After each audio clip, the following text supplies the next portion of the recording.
amantes de la democracia, amigos del derecho y de la justicia. Damos la cordial bienvenida a aquellos que se suman a estas actividades académicas del Instituto de Estudios Democráticos por primera vez y agradecemos a todos aquellos que nos han venido acompañando desde que ingresamos en estas modalidades de capacitación virtual a través de las plataformas digitales y también en nuestros eventos presenciales que gracias a Dios ya hemos comenzado a organizar nuevamente. Hace apenas una semana tuvimos la oportunidad de compartir en una conferencia presencial sobre los principios del procedimiento administrativo por el connotado jurista colombiano, el doctor Jaime Santofimio. Y apenas una semana después, la divina providencia nos da la oportunidad de reunirnos nuevamente para adquirir más conocimiento y saber jurídico. En esta oportunidad para abordar un interesante tema del sistema penal acusatorio que, como ustedes saben, fue acogido en la jurisdicción electoral con nuestras propias peculiaridades a través de la reforma electoral de la Ley 29 de 29 de mayo de 2017, con las normas correspondientes a la creación de los juzgados de garantía, de juicio y de cumplimiento. En este marco contextual, hoy el INED les trae la conferencia titulada Sistema Penal Acusatorio, Recursos de Casación y Anulación, a cargo del magistrado Adilio González Arjona, quien es graduado en la licenciatura de Derecho y Ciencias Políticas de la Universidad de Panamá. Cuenta con especialidades en Sistema Penal Acusatorio, Recursos Judiciales, Derechos Humanos y Docencia Superior.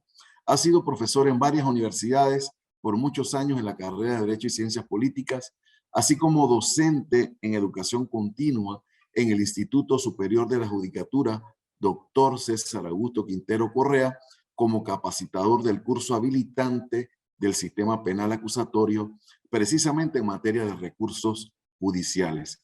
Y como si fuera poco, cuenta con más de 20 años de eficiente servicio en el órgano judicial, donde ha ocupado diversos cargos, actualmente el de magistrado del Tribunal Superior de Apelaciones del Primer Distrito Judicial.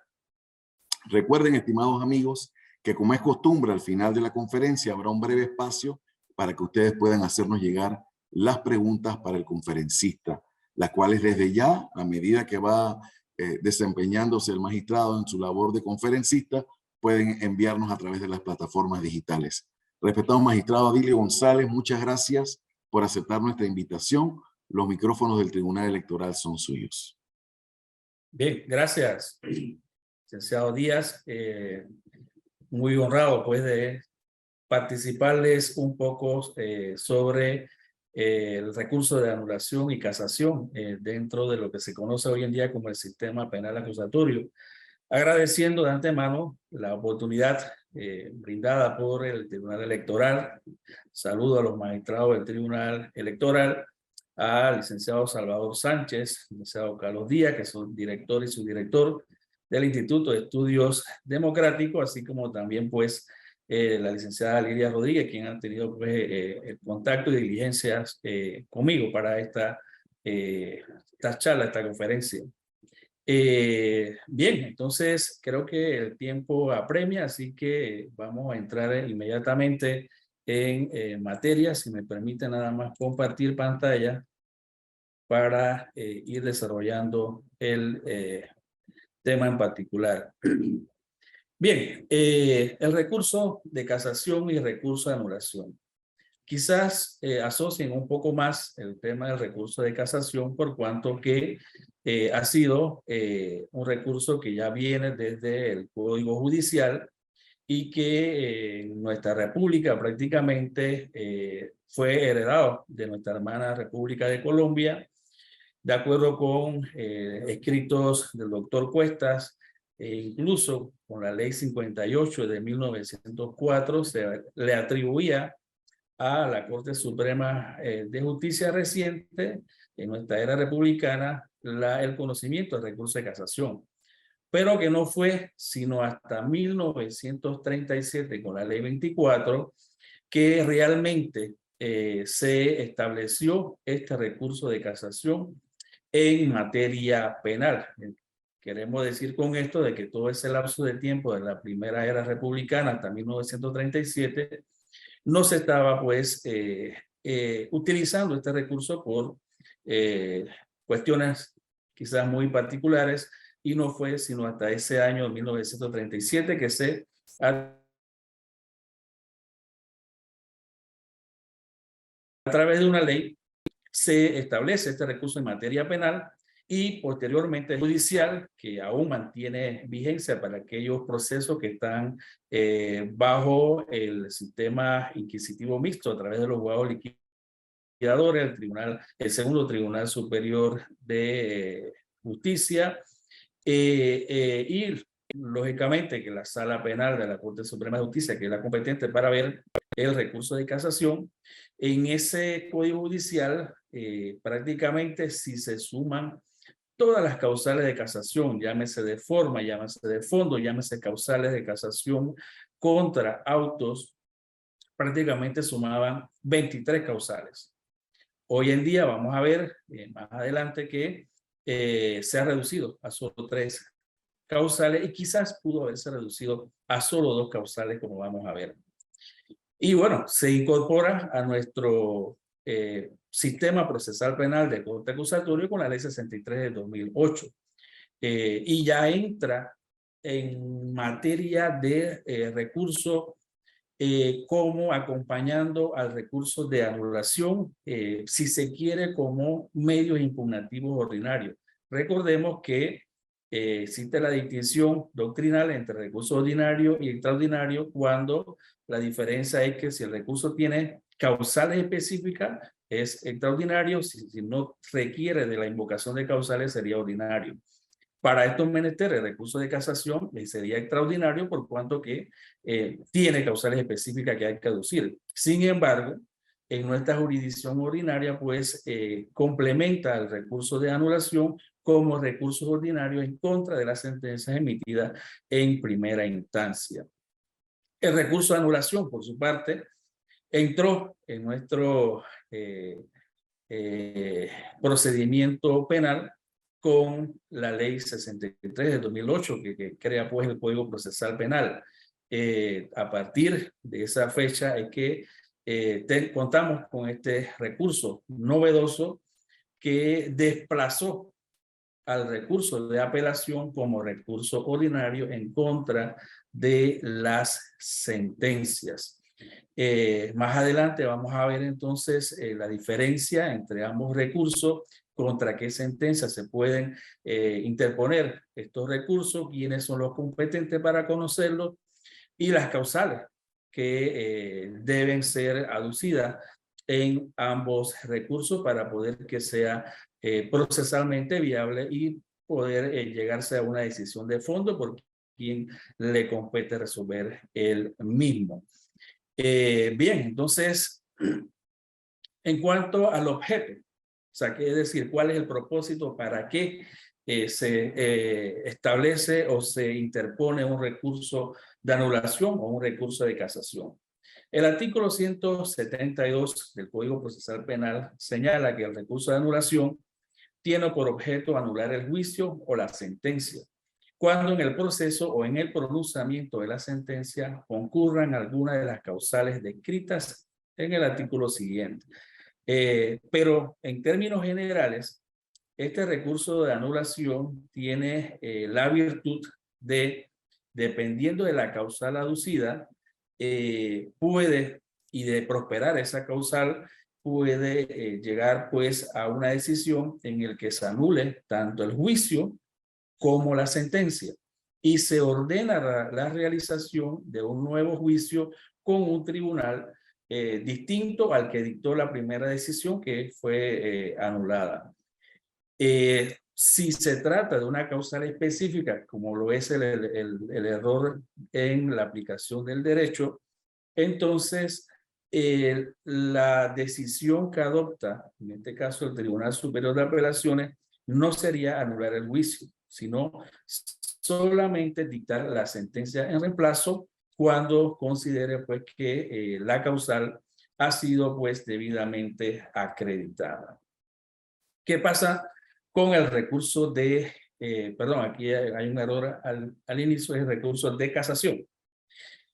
En el recurso de casación, desde siempre, pues desde sus inicios, incluso desde que se creó allá por Francia en 1800 y tanto, siempre ha tenido pues como finalidad unificar la legislación, unificar los fallos emitidos por los tribunales inferiores, unificar la jurisprudencia y de alguna forma enmendar los agravios en el que se ha visto pues afectado a aquellas personas por una sentencia que considera injusta, que considera arbitraria o que considera pues que no fue dictada apegada pues a la ley.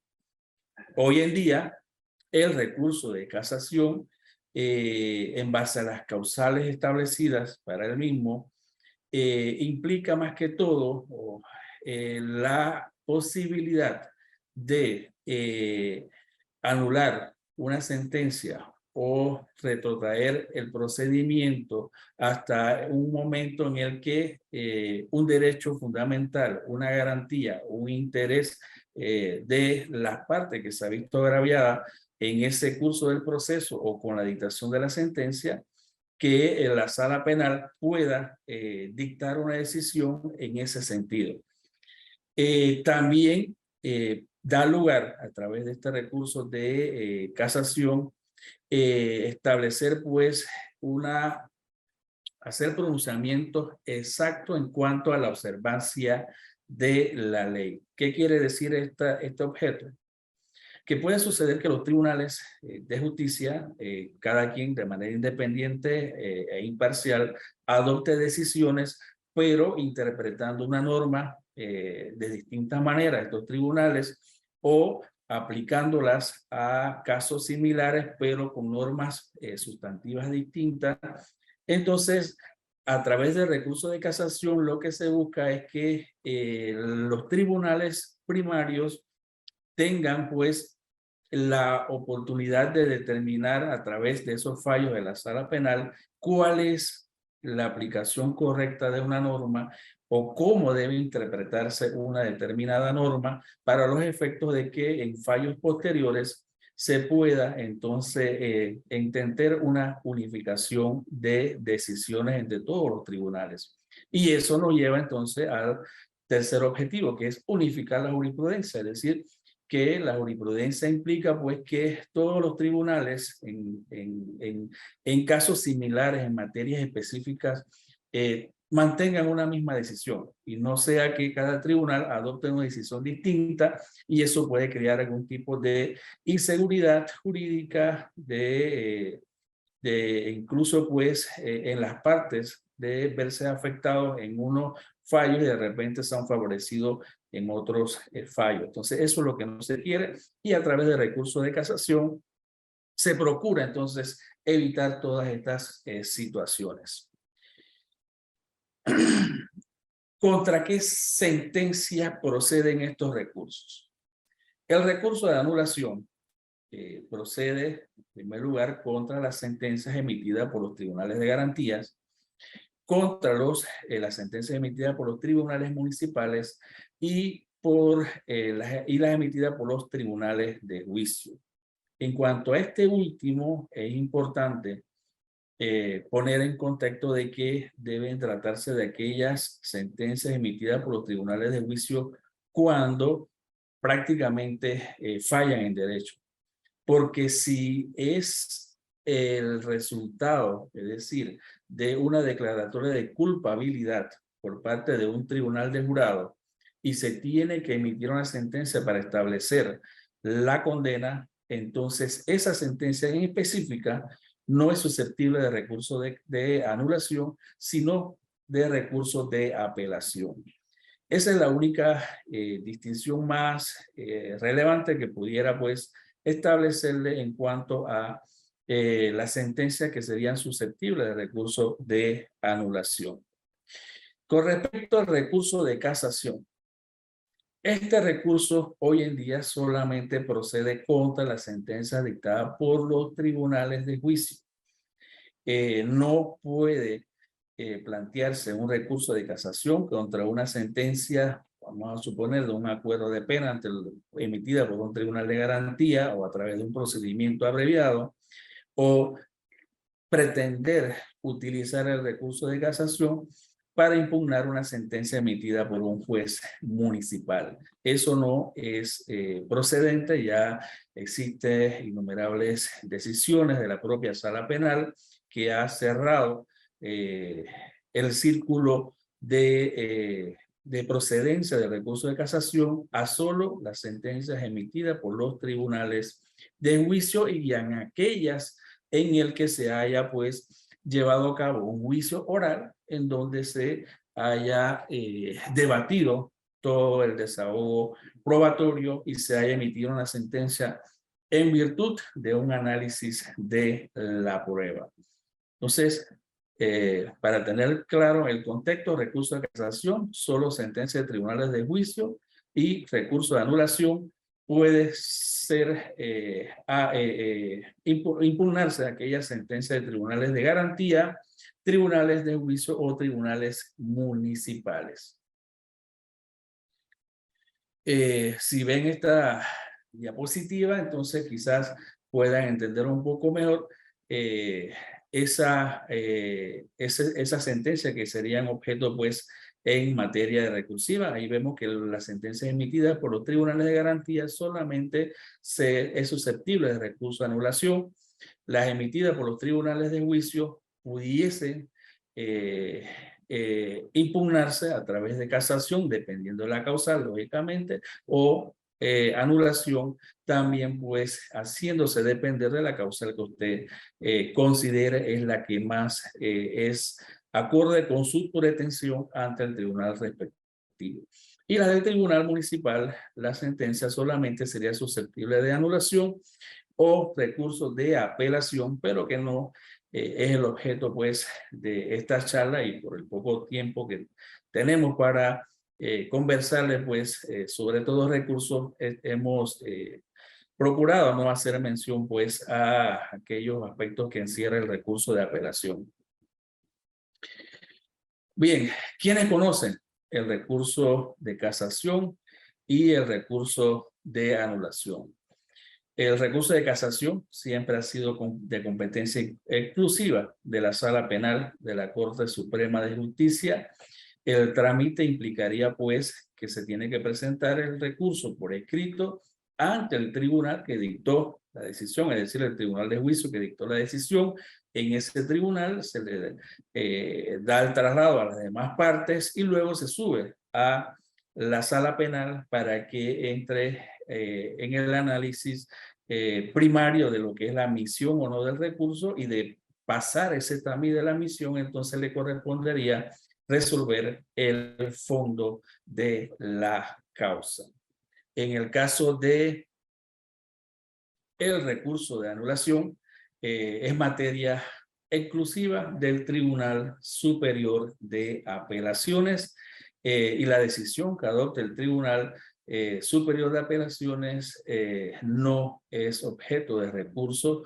Quizás algunos hayan tenido pues esa experiencia en el inquisitivo cuando la sentencia emitida por los jueces de circuito era impugnada por el recurso de apelación, iba al segundo tribunal superior de justicia o los tribunales superiores de justicia en los otros distritos judiciales, y esa decisión emitida por esos tribunales superiores resolviendo el recurso de apelación era susceptible de recursos de casación.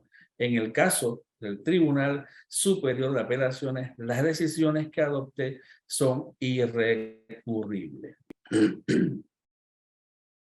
Bien, aquí la panorámica de la diapositiva anterior.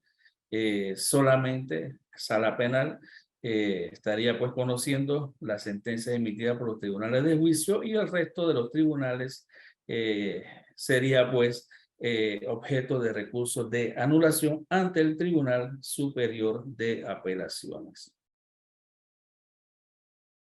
Bien, ¿cuáles son las causales de un recurso y la del otro? Las causales de anulación son 5 causales. La primera de ellas tiene que ver con la forma en cómo se redactó o se estructuró la sentencia emitida por los tribunales de justicia. Esta norma hace alusión al artículo 427 porque es la norma que establece qué requisito o qué elemento debe contener una sentencia, entendiendo aquella sentencia que ha pasado pues por un juicio oral previo en donde se ha practicado la prueba, en donde le corresponde al tribunal valorar esa prueba y luego emitir una decisión. Esas serían las sentencias que deben cumplir con los requisitos del 427. Hay otras sentencias que no requieren de estos requisitos porque no se valoran las pruebas, como es el caso de aquellas sentencias que validan los acuerdos de pena. En esa sentencia no hay por qué valorar una prueba porque ni siquiera se ha practicado una prueba previamente a la decisión adoptada por el tribunal respectivo. El segundo, la segunda causal, allí se me quedó violación al debido proceso. Esa es la causal de casación, pero sí está a continuación cuando la sentencia fue pronunciada por un tribunal incompetente o no integrado por los jueces designados en la ley. Es decir, si la sentencia fue emitida por un tribunal que no tiene la competencia establecida por ley para conocer ese proceso, ese delito en específico, pudiese la parte que se ha visto pues afectada con esa decisión impugnar a través de recursos de anulación. Supóngase, por ejemplo, que en materia de posesión de arma de fuego, la competencia es de los juzgados municipales penales. Pudiese suceder, y ha sucedido en algunas oportunidades, que el juez de garantía, luego de la realización de la audiencia intermedia, donde se admite la acusación, deriva esa causa ante el tribunal de juicio. Y el tribunal de juicio se queda con esa competencia y dicta una decisión. Esa decisión emitida por el tribunal de juicio que no era competente para conocer el delito de posesión de arma de fuego pudiese ser objeto de recurso de anulación y le correspondería pues al Tribunal Superior de Apelaciones decidir sobre ese punto en particular. Los jueces no integrados por la ley, bueno, sería un poco más difícil hoy en día. Todos los jueces pues actúan previo en la investidura correspondiente, previo pues al acta de toma de posesión y es difícil pues que se pueda establecer una causal de anulación por un tribunal que no ha sido pues debidamente integrado. La tercera causal de anulación, errónea aplicación del derecho. ¿Qué quiere decir esto? Que serían impugnables a través de este recurso aquellas sentencias en donde el tribunal de juicio o el juez municipal haya aplicado una norma sustantiva al caso y resulta que esa norma no subsume o no recoge la materia o los hechos acreditados en esa sentencia. O el otro escenario sería pues que se dejó de aplicar una norma en esa sentencia y en consecuencia la no aplicación de esa norma conllevó a una decisión distinta y con eso ha afectado pues a una de las partes. Y el tercer escenario es cuando se aplicó la norma correcta, pero el tribunal erró en cuanto a su interpretación, en cuanto a su alcance. Entonces, si se comprueba, pues, o el recurrente estima de que se le ha dado, pues, un alcance, un sentido distinto a la norma, entonces puede irse en recurso de anulación. Esta causal implica, entre otros aspectos, que deben tratarse de normas de carácter sustantivo, es decir, aquellas normas, por ejemplo, que establecen los tipos penales, el delito de homicidio, el delito de peculado, etcétera, las normas que a su vez establecen las penas, aquellas normas que tienen que ver justamente con las modificaciones de las penas, las atenuantes, las agravantes, aquellas normas que implican pues, o todo lo que tenga relación con el delito o con la pena. No sería susceptible de recurso de anulación cuando el recurrente estime de que se aplicó mal una norma procesal. Esa norma no es objeto de esta causal y en consecuencia no le prosperaría esa causal a través del respectivo recurso. Las causales 4 y 5 tienen que ver con la forma en que el tribunal valoró o no valoró una determinada prueba y esa omisión en la valoración de la prueba o esa valoración errada que hizo de la prueba influyó en la decisión final emitida por el tribunal correspondiente. Esa causal número 4 de error de hecho en la existencia de la prueba implica justamente eso, que se practicó una prueba en el juicio oral y en consecuencia quedaba pues en deber de el tribunal de valorarla, de apreciarla. Sin embargo, no lo hizo, la ignoró, la omitió y emitió una decisión con el resto del cabal probatorio. Pero si esa prueba era o tenía la relevancia como para que si el tribunal la hubiese ponderado, la hubiese valorado, podía emitir una decisión distinta a la adoptada, entonces usted puede recurrir pues a través del recurso de anulación. La causal 5 sucede cuando el tribunal no aprecia, no valora en debida forma una determinada prueba. Y aquí entran aquellos criterios de la sana crítica, es decir, realizar una explicación motivada, debidamente razonada de cómo usted ha valorado esa determinada prueba y cómo usted entiende de que esa prueba en conjunto con el resto de las pruebas lo llevaron a emitir una decisión. Entonces, si usted en el tribunal de juicio no hace esa valoración correcta de esa prueba y que de alguna forma puede conllevar vulneraciones a las reglas de la lógica, a las máximas de la experiencia o los conocimientos científicos, entonces puede el recurrente utilizar esta causal de anulación para impugnar esa sentencia. En cuanto al recurso de casación, no existen ya las causales de probatoria. Las causales 4 y 5 del recurso de anulación formaban parte en su momento del recurso de casación. Se desligó ese recurso de casación de esa causales y formó parte ahora del recurso de anulación. ¿Qué quedó entonces a resolverse a través del recurso de casación?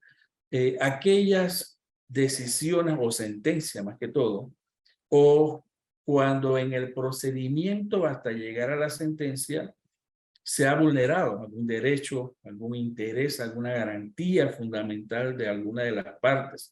Entonces, si realmente eso ha ocurrido y si realmente esa vulneración tiene la relevancia o tuvo la relevancia como para incidir en la decisión del fallo, usted puede irse entonces en recursos de casación para que la sala penal le verifique si efectivamente se da por acreditado esa vulneración de derechos o garantía y en consecuencia emitirle una sentencia, una decisión en casación a favor suyo. La causal número 2 tiene que ver con específicamente violación al debido proceso. Hoy en día el concepto de debido proceso prácticamente encierran muchos otros derechos, muchas otras garantías.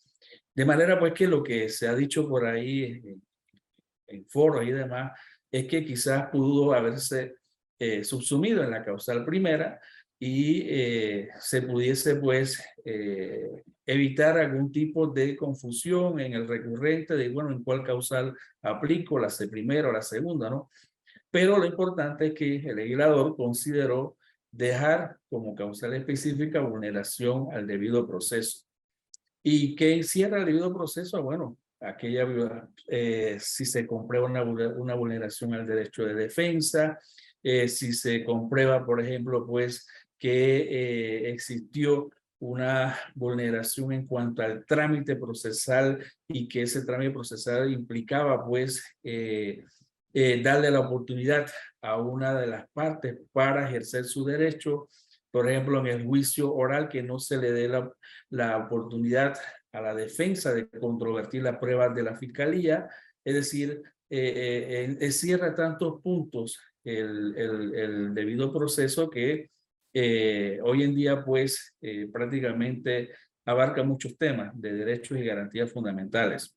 Y cuando esto sucede, se impugna esa sentencia a través de recurso de casación y la sala penal determinará si efectivamente se acredita esa vulneración de derecho y garantía y si tiene la relevancia, la suficiencia como para entenderse de que eso incidió en la sentencia emitida y en consecuencia debe ser pues anulada esa sentencia, debe ser revocada esa decisión y retrotraerlo hasta el momento anterior, es decir, restableciendo ese derecho afectado a la parte que se considera agraviada. En cuanto a la errónea aplicación del derecho, esta es una causal idéntica y o es la misma que la causal número 3 del artículo 172 que hace referencia al recurso de anulación. Si ustedes observan esa diapositiva, los tengo pues allí y ambas coinciden en ser la causal número 3. Es la misma para el recurso de anulación que para el recurso de casación.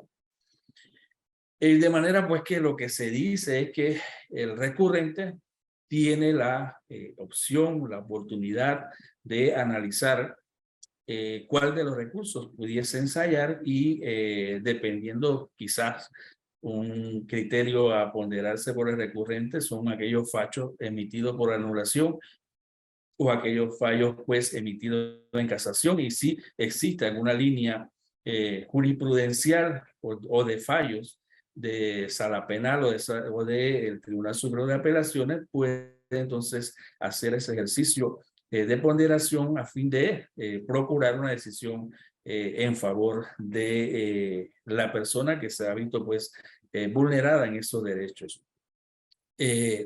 Les replico que esta causal de errónea aplicación de derecho tiene que ver con normas sustantivas. Quizás un ejemplo más palpable pudiese ocurrir que se ha aplicado la norma o el tipo penal que regula la posesión agravada de droga, pero resulta que todos los hechos que fueron acreditados por el tribunal de juicio dan a conocer que realmente lo que el delito cometido por la persona es de la posesión simple.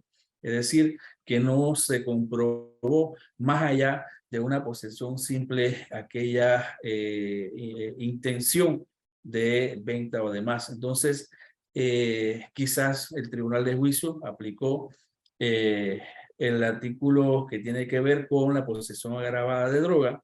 Usted considera que ese no era el tipo penal aplicado, sino el de posesión simple, y entonces usted se va en casación o en anulación buscando pues de que se aplique la norma correcta. Cuando esto sucede, se hace entender que se ha dado una indebida aplicación. Entonces, esos son uno de los ejemplos que daría lugar a la errónea aplicación del derecho. Puede acontecer también que en la sentencia no se haya tomado en cuenta un atenuante, un agravante que incide justamente en la pena.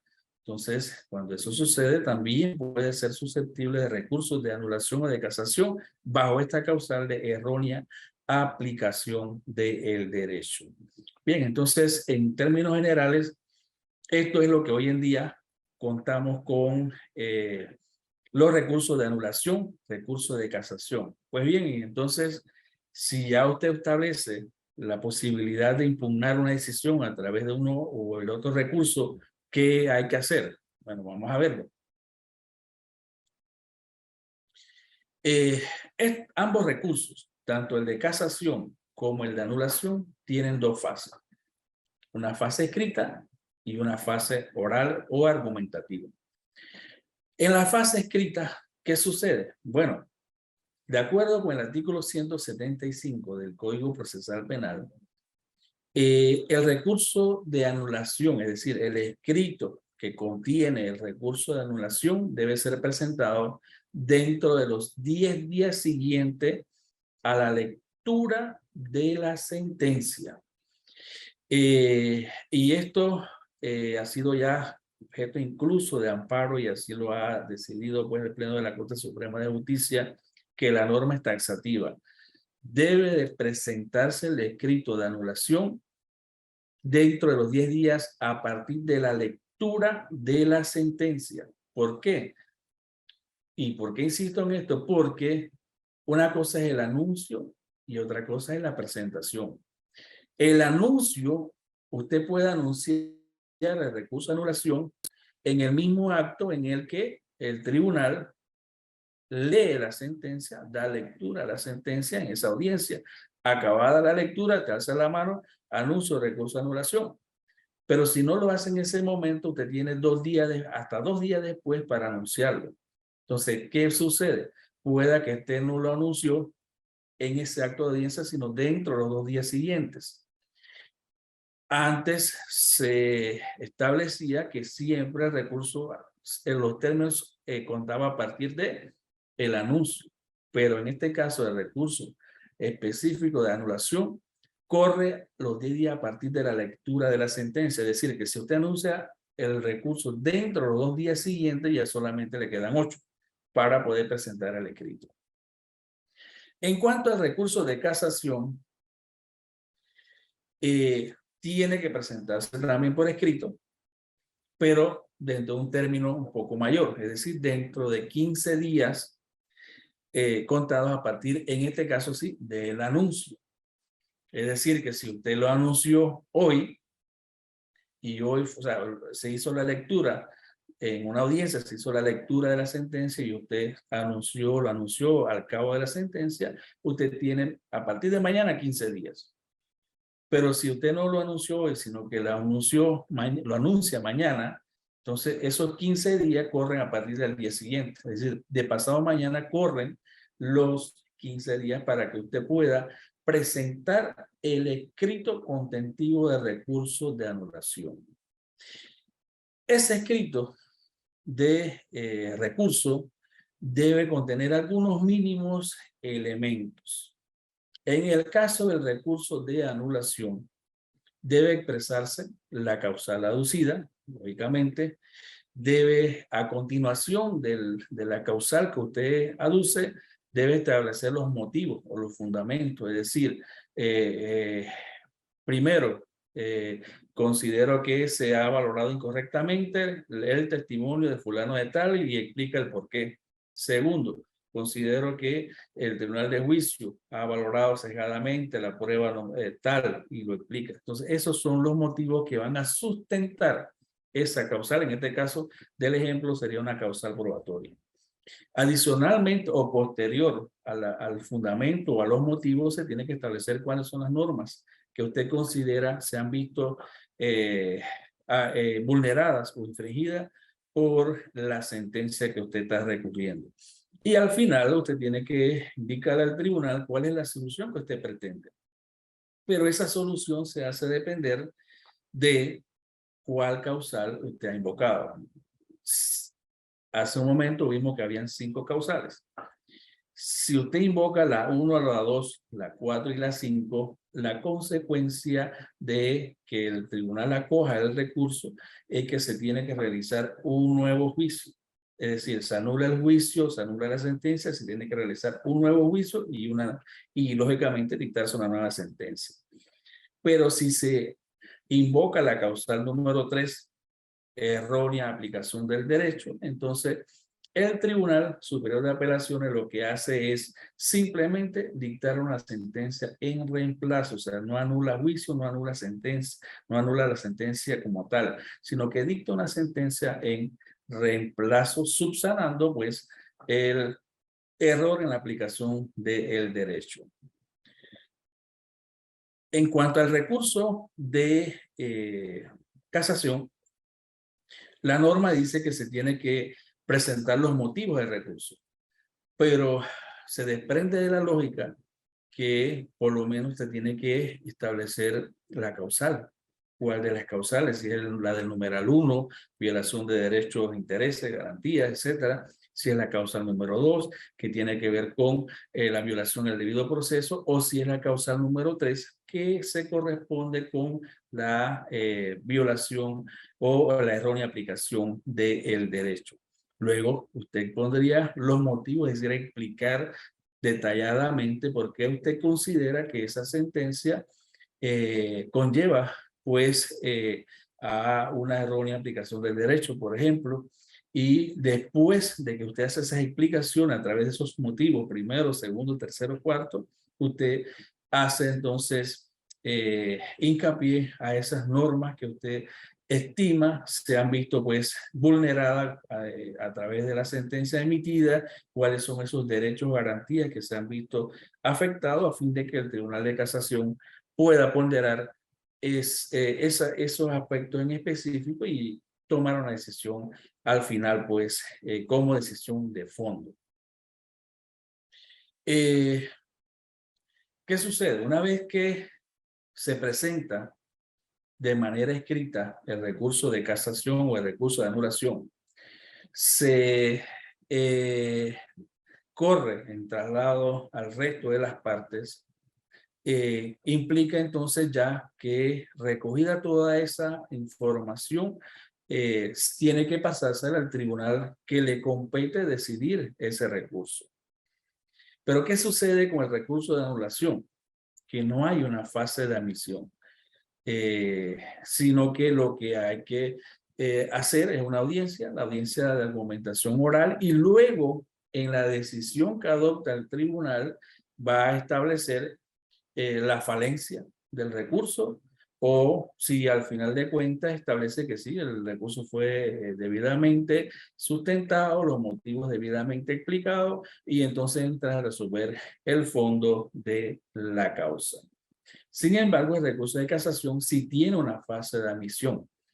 Esa fase de admisión conlleva en primer lugar a que existe un principio general, y no principio, sino una regla, porque así lo establece la norma, que antes de establecer o inadmitir ese recurso de casación debe mandarlo a corregir, es decir, la sala penal, lógicamente.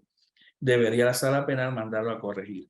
Pero ¿qué mandaría a corregir? Aquellos aspectos que acabamos de mencionar, que de repente no está bien estructurado, los motivos, que de repente no estableció o en debida forma cuáles son las normas que se consideran infringidas. Entonces la sala penal, antes de adoptar una decisión, debe mandar a corregir ese escrito para que dentro de un término determinado, estipulado, que no lo establece el código, pero sí viene pues de la jurisprudencia de la sala penal, se le da 5 días a la persona que recurre para que corrija ese escrito de casación. Pero hay ciertas circunstancias, ciertos aspectos que no hay razón de mandarla a corregir. Y es ahí pues que en el artículo 187 establezca algunas causales de inadmisión que van de manera directa, la sala penal no admite ese recurso de casación. Ejemplo, la falta de legitimación, es decir, que una parte ha recurrido, pero resulta que ni siquiera participó en el juicio oral. No haberse anunciado, formalizado el recurso en tiempo, es decir, que lo presentó posterior al tercer día del anuncio, o presentó el escrito de casación de pasado los 15 días pues establecidos por la ley, Eso no es forma de corregirlo, eso es incorregible. En consecuencia, la lógica indica que debe inadmitirse por extemporáneo. Cuando la resolución no es de aquella que la ley señala, es decir, que por ejemplo pretenda una parte irse en casación contra una sentencia municipal. Esa decisión, esa sentencia del tribunal municipal, como indicamos al inicio, no es susceptible de casación. Entonces, no hay forma de corregir esa situación y lo que compete a la sala penal es inadmitir ese recurso. Cuando se aduzcan causales no establecidas en la ley, también vamos a suponer que el recurrente a través del recurso de casación invoca una causal de anulación. Vamos a suponer que errónea, error de derecho en la apreciación, error de derecho en la existencia error de derecho, perdón, en la apreciación de la prueba. Esa causal no es de casación y sería una inadmisión, pues casi que en automático.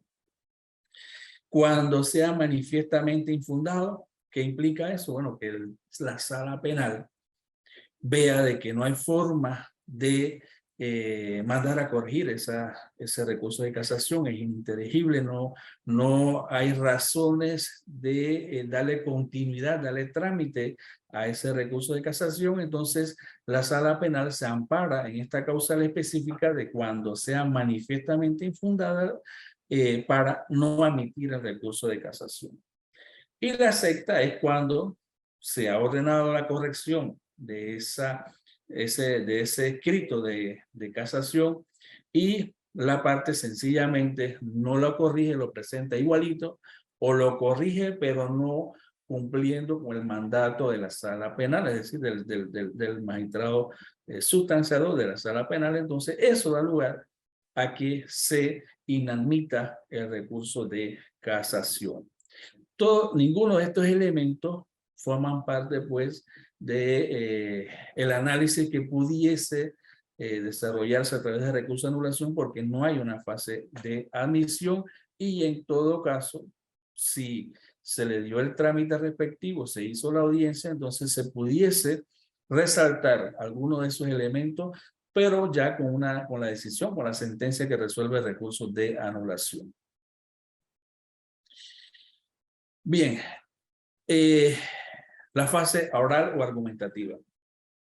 Una vez que se pase, se le da el trámite respectivo al recurso de anulación a través de la oficina judicial correspondiente, entonces se fija una audiencia.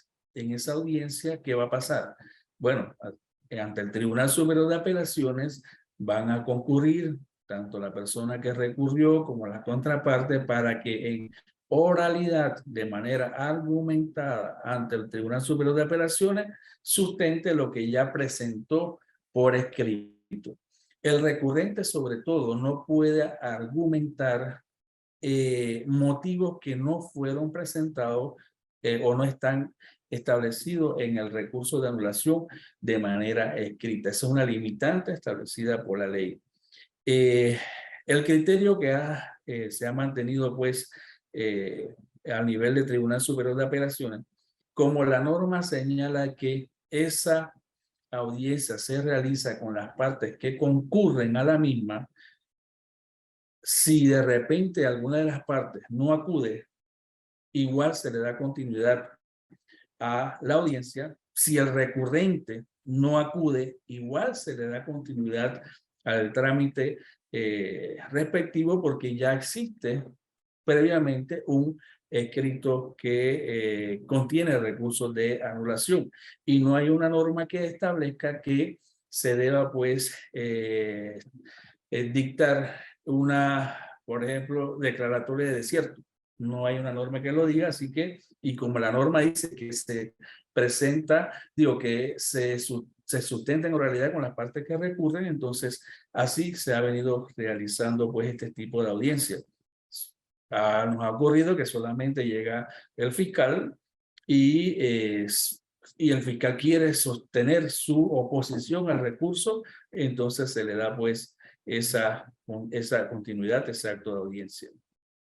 En cuanto al recurso de casación, igual acontece, tiene que irse a una audiencia en oralidad concurren todas las partes que estimen pues que deben plantear algún tipo de consideración en cuanto a ese recurso en específico, aquí con la adición que siempre tiene la posibilidad de participar el Procurador General de la Nación, por cuanto a que una parte de ese trámite implica correr el traslado del recurso de casación a el Procurador General de la Nación. Entonces se desarrolla esa audiencia argumentativa y ya entonces, pasada esta audiencia, queda pendiente de el tribunal tomar una decisión. En el caso del recurso de anulación, el Tribunal Superior de Apelaciones puede decidir el recurso al concluir la audiencia, es decir, si es una decisión que que el tribunal considera de que se puede adoptar inmediatamente después, se hace un receso y luego se adopta la decisión. Pero generalmente este tipo de recursos requieren pues de un análisis más profundo, requieren de verificar los audios de ser necesario, se requiere analizar con mayor detenimiento.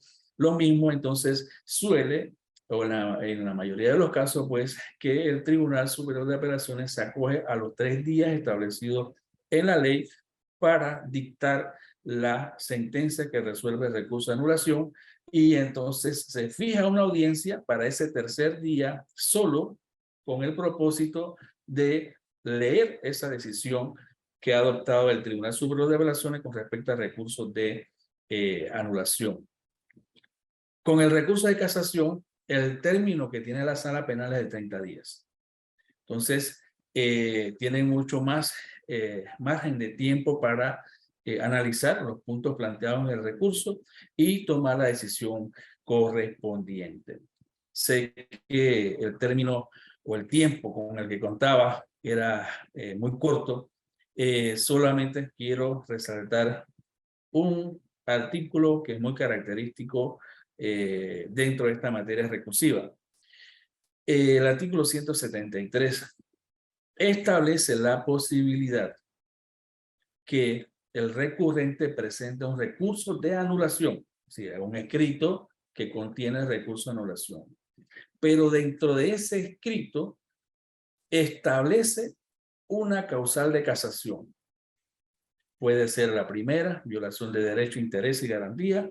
Puede ser la segunda, violación al debido proceso. Y si la sustenta de manera pues que el Tribunal Superior de Apelaciones, cuando recibe ese recurso de anulación y detecta que hay una causal de casación, lo que corresponde es remitir a la sala penal el recurso de anulación con concurrencia de causal de casación, para que la sala penal vea la causal de casación. Si admite esa causal de casación, debe entonces resolver el fondo, tanto de la causal de casación como la de las causales de recurso de anulación.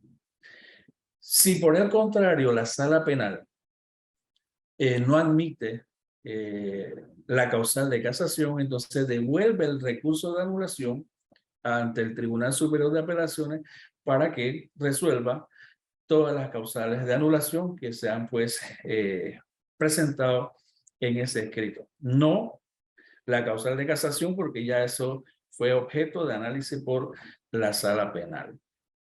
Entonces, en este poco de tiempo, he querido resumirles lo más que pude sobre estos dos recursos, haciendo pues una especie de comparación, de distinción entre ambos en cuanto a las formas de procedimiento como de las causales. Entonces, con esto concluyo mi intervención. Presto entonces a ver si hay alguna inquietud, alguna interrogante que pueda yo de repente dar algún tipo de respuesta. Muchísimas gracias, honorable magistrado González, por su extraordinaria participación esta tarde. Queremos agradecer a los más de 130 participantes que hemos tenido en la conferencia vespertina de hoy. Nos han llegado algunas preguntas a la plataforma del Zoom y voy a darle lectura, magistrado. Bueno. Sin abusar de su tiempo. El colega Giancarlo Mascarín dice: estimado profesor y amigo Adilio, ¿por qué razón en el recurso de anulación, cuando se aduce el numeral 3, artículo 172, es concurrente también con el numeral 3 del de casación, artículo 181, porque un error tan garrafal como un error de aplicación de derecho solamente se anula? Ojo, sabemos que depende del litigante enervar cuál recurso usar, cómo enervarlo o sustanciarlo. Bien, interesante pregunta, distinguido licenciado Mascarín. ¿Qué sucede con la causal número 3 del recurso de anulación o la causal número 3 del recurso de casación? Que esta misma causal trae aparejado unos presupuestos que deben ser entendidos que el recurrente da por comprobado o establecido por bien en la sentencia. ¿A qué me refiero? Que cuando se invoca esta causal de errónea aplicación del derecho, se entiende que el recurrente da por bien valoradas todas las pruebas. Se entiende que el recurrente da por debidamente acreditado o demostrado todos aquellos hechos que dice la sentencia fueron acreditados. Entonces, si eso es así, no hay razón de por qué hay que anular el juicio o anular la sentencia, sino que el análisis se va a concentrar es solamente en cuanto a si se aplicó la norma correcta al caso o si se dejó de aplicar la norma que subsumía los hechos acreditados o si se interpretó erradamente una norma perfectamente aplicada, pero con un sentido distinto. Entonces, es por eso que, en primer lugar, no daría lugar a anular el juicio porque el recurrente entiende que todas las pruebas fueron debidamente valoradas, los hechos acreditados los da también por bien entendido, simplemente el análisis es en materia de derecho puro, es decir, norma aplicada, norma dejada de aplicar o incorrectamente interpretada. Y de paso, para que tengan claro, ese recurso de anulación con concurrencia de causal no conlleva la causal número 3 de casación. No puede aducirse como concurrencia de recurso de anulación la errónea aplicación del derecho. Solamente puede haber recursos de anulación con concurrencia de causal, ya sea por violación al debido proceso o por violación a intereses, garantías o derechos. Esa sería pues una respuesta a su inquietud. Muchísimas gracias, magistrado. Otro participante nos pide si puede hacer una breve comparación entre el recurso de casación antes y después del SPA. En su participación nos describe que antes era un recurso excesivamente formalista, pero el SPA tiene un decremento en su característica de formalidad, reduciendo las causales y trasladándolas a los tribunales de apelación a través de la anulación. Este antiformalismo, en su opinión, ha desnaturalizado el recurso de casación o más bien pone al alcance del ciudadano la justicia. Lo segundo, lo que se ha procurado, no solamente a través del legislador, sino también de las mismas decisiones de la Sala Penal de la Corte, es flexibilizar aquel formalismo pero tan cerrado que tenía en su momento la Sala Penal, que prácticamente no admitía ningún recurso de casación. E incluso en el momento en que se regía, por supuesto, solamente el Código Judicial, establecían algunos requisitos, pero la misma jurisprudencia de la Sala Penal incorporó jurisprudencialmente otros requisitos. Entonces, si usted no los cumplía, lógicamente que jamás iba a pasar el tamiz de la admisión de ese recurso. Entonces, ¿qué ha pasado con todo este? Es que lo que pasa es que tenemos que verlo dentro de un contexto de lo que acontece a nuestro alrededor. Corte Interamericana de Derechos Humanos que ha dicho que debe de establecerse cada estado en materia interna, en materia recursiva, recursos que no tengan excesivo formalismo, que queden en manos de la parte recurrente y que pueda resolverse el fondo. Entonces, lejos de desnaturalizarse el recurso de casación, lo que se ha procurado es flexibilizar la oportunidad al recurrente de que por lo menos con menos requisitos pueda buscar o pueda tener esa oportunidad de que la sala penal le resuelva el fondo de la causa. Es más, había un requisito que prácticamente era el obstáculo principal del recurso de casación en su momento, que era la historia concisa del caso. Ahora, si ustedes observaron en la diapositiva, ni siquiera forma parte de los requisitos de recurso de casación. Y la misma sala penal ha dicho, además, aquí me están presentando historia de concisa del caso, pero eso ni siquiera es un requisito y en consecuencia, por mucho que lo tengas plasmado allí, tampoco es una cuestión que la sala penal va a impedir resolver los otros elementos que sí son requisitos de recurso de casación. Entonces, en conclusión, se ha flexibilizado el recurso de casación al punto de que la parte recurrente pueda tener esa oportunidad de presentar un escrito con el menos formalismo posible para que pueda aspirar a que se tenga una decisión de fondo. En cuanto a las causales en sí, ciertamente yo les indiqué que si se sumaban todas las causales del Código Judicial, sumaban 23 causales. Pero la mayoría de todas esas causales se podían o se circunscribían a violación al debido proceso.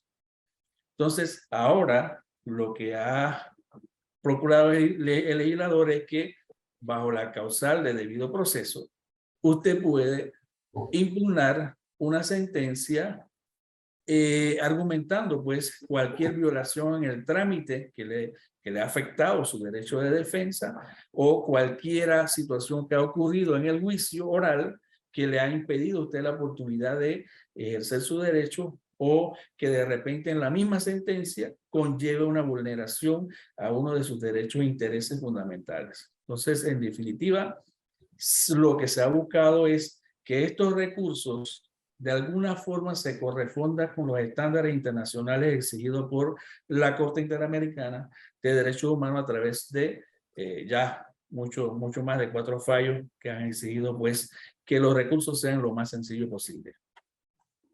Muchas gracias, magistrado. Otro participante dice, ¿opera el recurso de anulación solo contra sentencias condenatorias o también frente a las absolutorias? En su opinión, tal y como está previsto, ¿pudiera o no contradecir lo estatuido en el artículo 32 de la Constitución Política sobre el doble juzgamiento? Bueno, mucho se ha hablado de eso. La primera respuesta, el recurso de anulación procede contra sentencia condenatoria y contra sentencia absolutoria. No distingue, no establece ningún tipo de distinción y sobre todo porque nuestro régimen recursivo establece la oportunidad de que todas las partes puedan recurrir la sentencia. Entiéndase querellantes, entiéndase fiscalía, entiéndase defensa. En otros países, el derecho al recurso incluso se ha limitado al punto de que la fiscalía no puede impugnar algunas decisiones, el querellante tampoco. Pero como quiera que aquí todos tienen igual derecho a recurrir a una decisión, tanto las absolutorias, como las condenatorias pueden ser susceptibles de recurso de anulación. Vulneración al debido proceso por doble juzgamiento se ha establecido en los foros académicos, se ha resaltado este aspecto, pero ¿qué sucede aquí? Que si con la decisión emitida por el Tribunal Superior de Apelaciones que resuelve el recurso de anulación e implica esa decisión que se anula la audiencia de juicio oral, se anula la sentencia, ¿dónde está el doble juzgamiento? Si eso está anulado. El doble juzgamiento opera cuando hay una decisión firme ejecutoriada y se pretende adoptar otra decisión sobre el mismo aspecto. Pero aquí no, aquí lo que hace es que se anula el juicio, se anula la sentencia y quedamos en cero. Quedamos en cero para volver a hacer un juicio y volver a hacer una sentencia. Muy claro. Gracias, magistrado. Otro participante dice, ¿qué tipo de recurso sería el aplicable a una sentencia en la cual el juez no valoró un video que comprueba que una persona se encontraba en un lugar distinto al lugar donde se cometía el delito? Bien, de la forma como genera la pregunta, sería la causal número 4. No valoró. Esa causal es específica para eso. Cuando el tribunal sentenciador, tribunal de juicio, juez municipal, deja de valorar por completo una prueba, es decir, la omitió, no le dio importancia, la ignoró y en consecuencia falló con el resto. Eso da lugar a que se pueda ensayar el recurso de anulación con la causal 4, error de hecho en la existencia de la prueba, es decir, existe una prueba que fue practicada en el juicio oral, sin embargo no fue considerada por el tribunal correspondiente. Pero desde el momento en que el tribunal, a través de la sentencia, haya hecho algún tipo de valoración de esa prueba, ya sea restándole valor, pero hace una explicación del por qué, ya no se está en la causal número 4, sino en la causal 5, en error de derecho en la apreciación de la prueba. Es decir, entonces usted le va a plantear al Tribunal Superior de Apelación a través de recurso de anulación que el tribunal correspondiente valoró incorrectamente, valoró sesgadamente, sobrevaloró o no le dio el valor adecuado. Puede usar el término que mejor se corresponda con su criterio y entonces permitirle a ese Tribunal Superior de Apelaciones determinar si eso fue así o no fue así. Y la importancia que tiene esa prueba, que si se hubiese valorado correctamente, hubiese generado una decisión distinta. Muy bien. Gracias, magistrado. Otro participante, y vamos a ir cerrando. Hay muchísimas preguntas, magistrado, pero no podemos Sí, abusar de es que su tiempo. esto da para toda la tarde, pero bueno, Mucho, definitivamente sí, que estamos sí. contra el Una tiempo. o dos más y le prometo que cerramos, magistrado. En la primera causal del recurso de casación se le otorga competencia a la sala penal para que resuelvan si se hubiera infringido derechos o garantías previstos en la Constitución. Le estaríamos dando la decisión a 3 magistrados, cuando se puede ir también por la vía del amparo de garantías, donde lo decidiría el Pleno, o sea, 9 magistrados. Claro. Esa es otra situación que también se ha dicho, ¿no? Que prácticamente el recurso de casación hoy en día tiene el mismo objetivo o la misma funcionalidad que el recurso que la acción constitucional de amparo. La diferencia sería en que en el recurso de casación usted lo tiene que anunciar antes de que se le ejecutoríe la sentencia y cumplir con el trámite debido. En la acción de amparo ya sería que la decisión está en firme, está ejecutoriada, está en cumplimiento o pendiente de cumplirse y entonces usted a través de la acción de amparo pedirle a los 9 magistrados o la mayoría del pleno de que adopte una decisión en favor suyo. Y como bien lo dijo el participante, sin embargo, esa misma decisión a través de recurso de casación sería ponderado por 3 magistrados que si de repente hacen mayoría de 2, por 2 magistrados podría dar el favor. Así es. Y bueno, la última, y con disculpa a todos los que nos han escrito, en verdad, muchísimas preguntas más. Aprovecho para agradecerles a todos ese entusiasmo, esa participación, de mantenerse aquí pendientes y preguntándole al magistrado. Bueno, y si hubiese otra oportunidad, con gusto Muchas estamos. gracias. Vamos a una última pregunta y cerramos. Dice, Sí. buenas tardes, con respecto a la causal 3, ¿debe interpretar que debe tener los 3 supuestos o solo alguno de los 3 supuestos, al igual que en el recurso de casación? Bueno, en el caso de la numeral 3, debe primero cumplirse con la estructura del recurso de anulación. es decir, aducir la causal, establecer los motivos, aducir las normas infringidas y la solución pretendida. Esa sería la estructura correcta de recurso de anulación con independencia de la causal que se invoque. Sin embargo, cuando se habla de los presupuestos de la causal número 3, es que se da por entendido, no es que está por ley establecido eso, sino que la naturaleza misma de la causal conlleva a esos presupuestos que se entienden no tienen por qué ser objeto de análisis del tribunal que va a resolver el recurso, porque se entiende de que la parte estima que no hay problema con cómo se valoró la prueba, porque se entiende de que la valoró bien, que los hechos que dio por acreditado en la sentencia se entiende de que están de acuerdo con ellos. Entonces, son presupuestos tácitos, no son presupuestos previstos en la ley, sino que son de la naturaleza misma de la causal. Y eso no viene de el análisis o de la jurisprudencia de los fallos de los tribunales superiores de apelaciones, sino de la misma sala penal. Recordemos que esta misma causal ha estado en sala penal desde 1937. Entonces, ella es la que ha dado